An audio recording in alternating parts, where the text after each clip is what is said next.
Ukraine's often overlooked by mainstream travellers, but if you're looking for a place with beautiful nature, rich history and more monuments than you can ever think to imagine, then you need to come to Ukraine.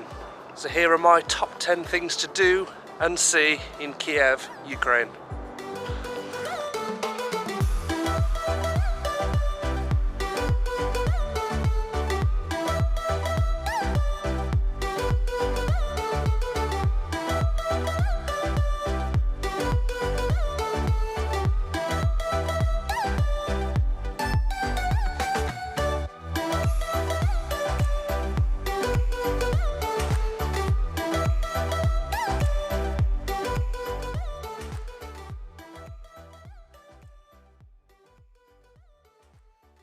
So number one, our first stop of the day is the Motherland Monument.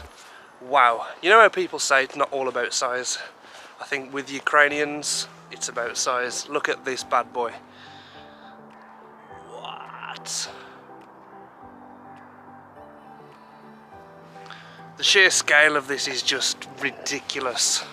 I'm pretty sure that this is bigger than the Statue of Liberty. That is actually incredible. The Motherland Monument is entirely made up of steel and was erected in 1981 to celebrate the Soviet Union's victory over Nazi Germany. The overall structure is 102 metres high, so yes, it is in fact 9 metres taller than the Statue of Liberty in New York and 56 metres taller than the Christ Redeemer in Rio. So a cool thing about this as well is that the monument's located inside like a monumental park, so it's beautiful grounds, like everything's well kept, it looks absolutely pristine, and it's also got a war memorial museum. It's got tons of statues from the Second World War, beautiful to come and look at. So yeah, you could spend a good 30 minutes here just wandering around sightseeing. It's a great spot. All around the monument you will notice a lot of military vehicles and memorial statues, and I'm pretty sure that they are somewhat of an outdoor extension of the war museum that's located just underneath the monument. But a lot of the statues and vehicles are very interesting to look at, so please take your time when looking through them. So I've been getting up pretty early the past couple of days in Kyiv. I've been trying to cram as much as possible into my days. This is just a happy coincidence, but I've arrived here just after sunset at the monument. And wow, the views you can see from here. Just the skyline and the sunrise over the buildings. You got the sun shining on the statue above. It's incredible. So it's just a happy coincidence, like I said, really. But if you can time it for around sunrise, if you can get up that early, then I would recommend you do that. Number two is the PECHERSK LAVRA. So this place is a monastery. It's more like a small village. There's one main building and it's like a cathedral, church kind of thing. You can go inside for a fee. I don't think it's much at all. It's like €2. I've came a little early in the day and it doesn't open until 9 AM. I think it's open till 4 or 5 PM. So yeah, I've missed the chance to go inside the monastery. But there's also a cave system too, which you pay a small fee and go down into the catacombs of the church, which will be pretty interesting to see too. But yeah, it's definitely worth a look at if you're in the area. Check it out. The PECHERSK LAVRA is one of the most visited attractions in Kyiv, and personally I think it's one of the most stunning places in the city. You should absolutely not miss visiting the complex, ensuring that you see all of its churches, cathedrals, libraries, caves and catacombs that it does have to offer. You can easily spend a few hours exploring this extraordinary place. The PECHERSK LAVRA is listed as a UNESCO World Heritage Site and is one of the largest Orthodox shrines in Ukraine. This place is definitely the holiest of holies. There's so much gold everywhere. Every rooftop, well, every church rooftop just seems to be covered in gold. I've noticed that a lot in Kyiv lately. There's a lot of buildings, I'm pretty sure most of them are churches. They're all covered in gold, so much of it. It's very interesting, very strange, but very interesting. I've noticed as well, I don't know if you can see behind me, there's been an old lady following me for the past 10 minutes around the church. It's a bit, it's creeping me out a little. Maybe it's because I've got a camera, maybe it's the hair, who knows. So she's just confronted me and she started talking to me in Ukrainian. She sounded pretty angry, to be honest, so I think I'm going to get out of here. But yeah, if you got the chance, check it out. It's really worth seeing. Beautiful place, beautiful. Just make sure you come after 9 o'clock. Even when I was just walking without intention, I couldn't help but stumble across the endless eye-catching statues and unique architecture that the city has to offer. After all, Kyiv is the city of monuments. Right, and for number 3, we have the MARIYINSKY Palace. You can find this just inside MARIYINSKY Park, which is also beautiful, absolutely beautiful. But as you can see behind me, this place is crazy big. Crazy big. It says on the signs outside that the president of Ukraine lives here. I don't know. It's really hard to translate some of the text on the posters, but it's beautiful. I highly doubt that he actually lives inside the building though. I was told by a local that he lives somewhere that way. I don't even know. There are tours as well that you can take inside the palace. They take around 45 minutes, but I think you do have to book in advance for those. They will take you around the whole interior of the building. But yeah, check this place out if you come by. I would recommend. Like I said, it's a crazy place to look at. Absolutely huge. The palace has hosted countless official receptions, gala dinners, meetings and important world summits. The best thing about the palace is that it's a short distance away from the town centre, so if you're out exploring Kyiv, it should be pretty easy to add it to your afternoon itinerary. Something that I found out in Ukraine as well is that everybody looks so scary. Everybody's got a very, very serious face. But when you talk to them, they're actually so friendly. Those of them that do speak English, that is. I haven't found that many people that speak English in Kyiv. I've just met a guy called Alex though, and his English is really, really good, and he's told me a lot about the place, which is super useful. But yeah, don't be afraid to approach some of the Ukrainian locals because they're super friendly. So on our way to number 4, we've stumbled across another Lovelock Bridge. I mean, every city has a Lovelock Bridge, come on. But this one, I've just been told by Alex, the guy who I've just met, he's told me that most of the locks get cut off here by the authorities, as it's pretty hard to put in perspective here, but the bridge is pretty high up. It's suspended above a main highway here. So as you can imagine, each lock weighs a certain amount, and when the weight of the bridge gets too much, I suppose it's a bit of a hazard for the country. We wouldn't really want the bridge collapsing in the middle of the highway. But yeah, it's beautiful. Some great scenery up here too. So high up. Okay, and for number 4, we have the Friendship of Nations Arch. I can't really get, oh, if I bend down I can get it in the camera. Once again, look at the scale of this thing. You can see this place for miles. It stands out like a sore thumb. But the Friendship of Nations Arch, it signifies the friendship between different nations and Ukraine, and how they're one kind of alliance. In the middle of the arch too, it's pretty hard to see here, but I think it's right there.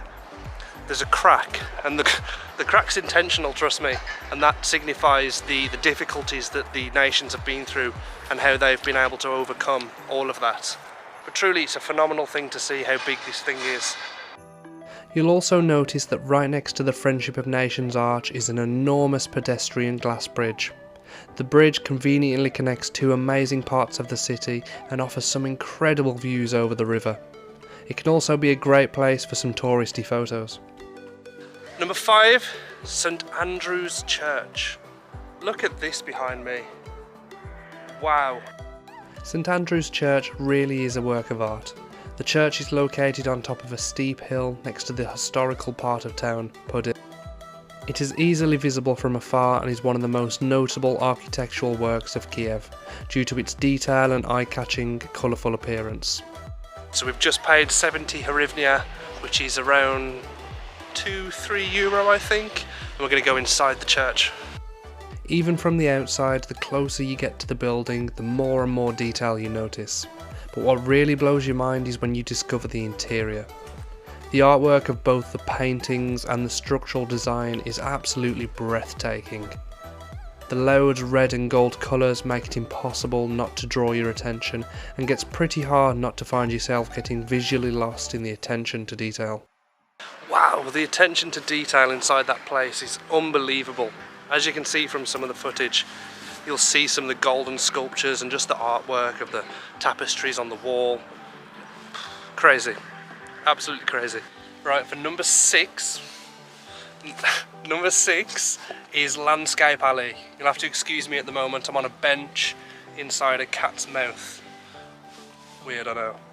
But it's essentially just a footpath through a basic scenic park, and I know how boring that sounds, but along the footpath there's like tons of weird and wacky sculptures, like proper artsy stuff, and some of them are like proper funky. I think you'll enjoy seeing it, because I did.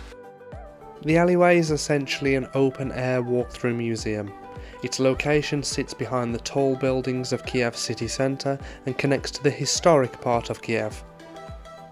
Crowds of people head to the alleyway on a daily basis to marvel at the incredibly interesting works of art and take pictures with the creative sculptures.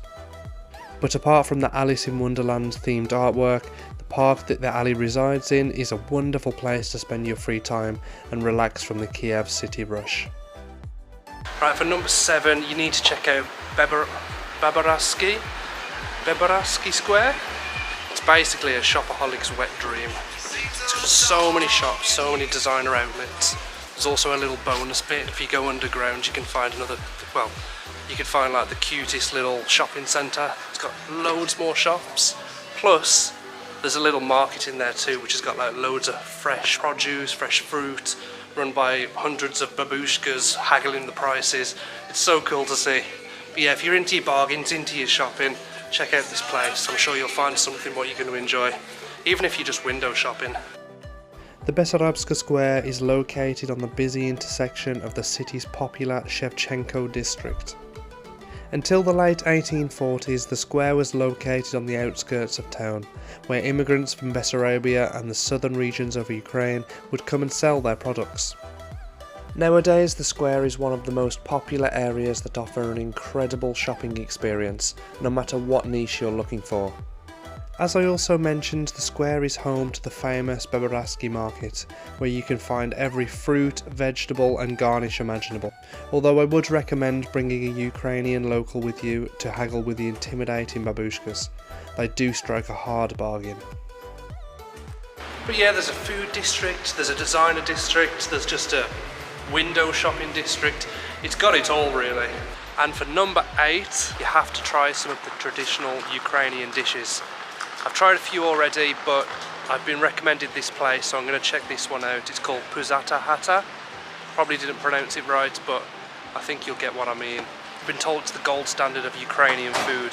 So let's go inside, we'll check it out, I'll let you know how it goes. Okay, so that was the most stressful experience of my life. Nobody speaks a word of English in here.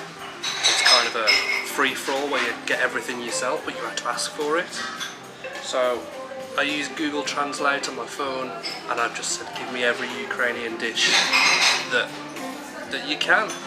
So I think I've got some dumplings, I've got some borscht, which is the traditional Ukrainian soup, I think.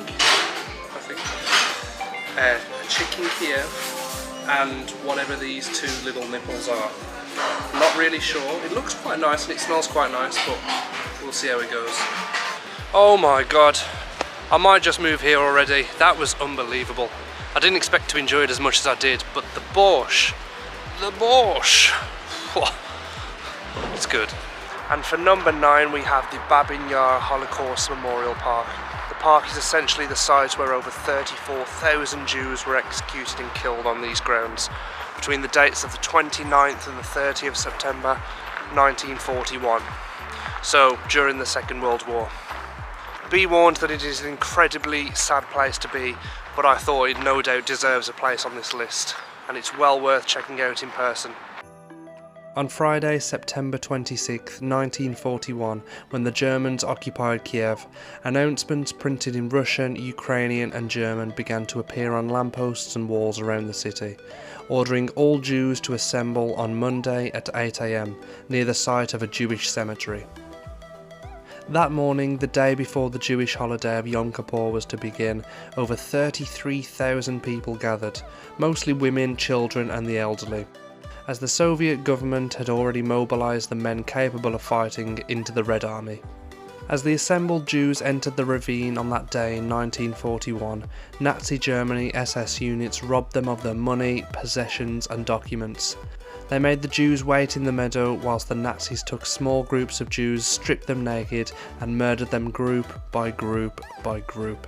Over the next 2 years, the Germans continued to use the site as a killing ground, murdering another 70,000 individuals, before the Red Army liberated the city in November 1943. You'll find that there are a lot of World War II memorials in Kyiv, but this one certainly strikes me as one of the most significant and worthwhile ones to visit. Right, we've saved the best till last. Number 10 is HYDROPARK. This place is crazy. It's actually my favourite place that I've been to in the city, purely because it's very outdoorsy based, it's very scenic, and it's essentially a huge park which is in the centre of Kyiv, right on the little island between two bridges. This place has got everything you can think of outdoors wise. It's got a boxing gym, it's got a sports centre, it's got mini golf, a stadium, basketball courts, football courts, volleyball courts. It's got everything, it really is. I think you could easily spend a full day out here if you wanted, but it's great because it's all free too. It's all free, you come here with a couple of friends, and it's just, what a great day out. Thousands of Ukrainians visit every summer to appreciate the park's relaxing environment. There are bars, restaurants, a fun fair and beaches, which are usually swarmed with people from all over the city and the surrounding town. Something very cool about this place too is that it's home to the Ukraine in Miniature Outdoor Museum, which contains the majority of Ukraine's landmarks on a tiny scale. So even the towering spires of Kyiv's tallest churches barely manage to reach above the waist. There are currently around 48 models, but it's crazy just to see the sheer number of churches that are in Kyiv alone. And don't get me started on the crazy gym located in the park. This gym was constructed purely through volunteers who salvaged old military equipment and car parts and turned it into one of the most innovative spaces that I've ever seen. Just keep in mind as well that I've came in the middle of winter. Just imagine what this place is like in the summer. I mean, it's pretty busy as it is. There's quite a lot of people here enjoying the free stuff. Now imagine it's 20-30 degrees, the sun's out, t-shirts off, having a good time in the summer. This must be an amazing place to come and visit. So put this on your list, make sure you do come to this place. And that's everything. But what an unexpectedly beautiful city this was to visit.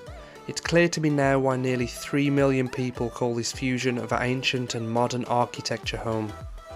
Kyiv's stunning cathedrals and monasteries spill out onto the cobblestone streets and abundant green spaces and parks.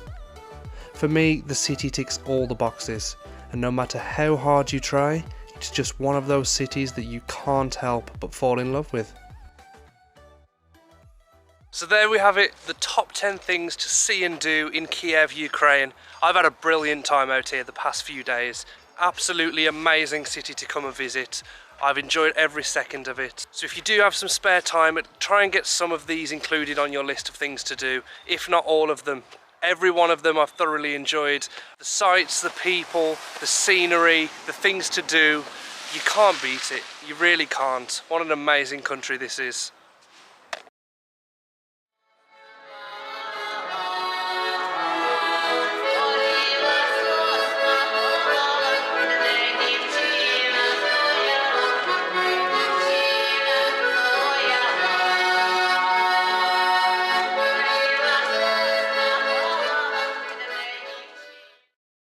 Thank you so much for watching. Be sure to subscribe to my channel and ring the little bell if you would like to be notified of more of my upcoming videos and adventures.